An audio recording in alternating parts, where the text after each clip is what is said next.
Bitter melon is perhaps the most challenging food on this list from a palatability standpoint, but its potential benefits for blood sugar management are substantial enough that it deserves serious consideration, particularly for individuals with prediabetes or type 2 diabetes following Mediterranean patterns. The compounds in bitter melon, including charantin and polypeptide P, have been studied for glucose-lowering effects. Research shows bitter melon can improve glucose tolerance and reduce blood sugar spikes after meals. The mechanisms appear to involve improved insulin sensitivity and enhanced glucose uptake by cells. While it's not a diabetes medication and shouldn't replace prescribed treatments, as a food component within an overall healthy diet, it may provide supportive benefits. The bitterness itself serves a function. Bitter compounds stimulate digestive secretions, saliva, stomach acid, bile, and pancreatic enzymes. This can improve overall digestive function, particularly beneficial for people with low stomach acid or sluggish digestion. The Mediterranean tradition of consuming bitter greens before meals serves similar purposes. Implementation requires acknowledging that bitterness head-on. Attempting to completely mask it is futile, so the approach is tempering it. Salting sliced bitter melon and letting it sit for 30 minutes draws out some bitter compounds. Rinsing thoroughly removes the salt and reduces bitterness moderately. This is a traditional technique that makes it more approachable.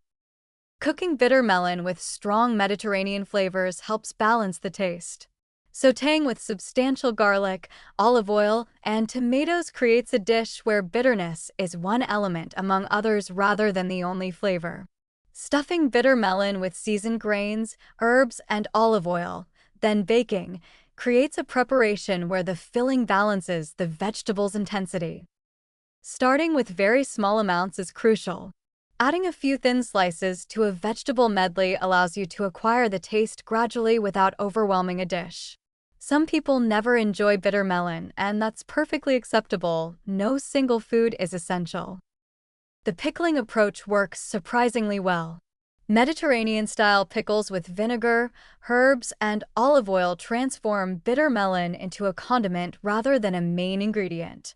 Small amounts alongside meals provide potential digestive and blood sugar benefits without requiring you to eat large portions. Now, critical warnings.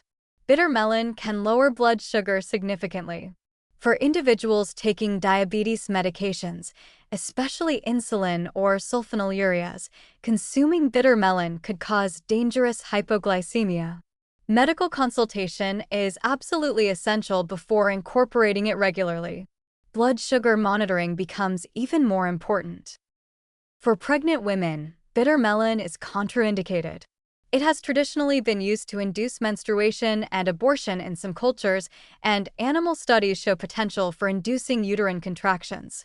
This is not a food to experiment with during pregnancy.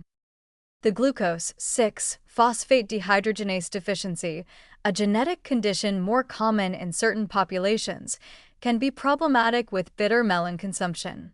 It can potentially trigger hemolytic anemia in individuals with this deficiency.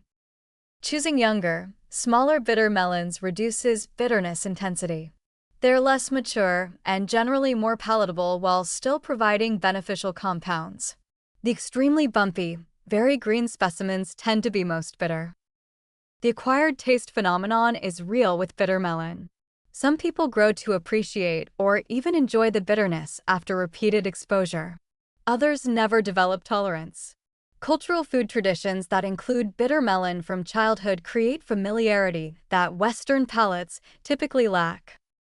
From a Mediterranean perspective, bitter melon functions similarly to bitter greens like dandelion or endive, foods that support digestion and provide unique phytonutrients, but aren't comfort foods. They're eaten for health benefits with the understanding that not everything delicious is nutritious, and not everything nutritious is immediately delicious.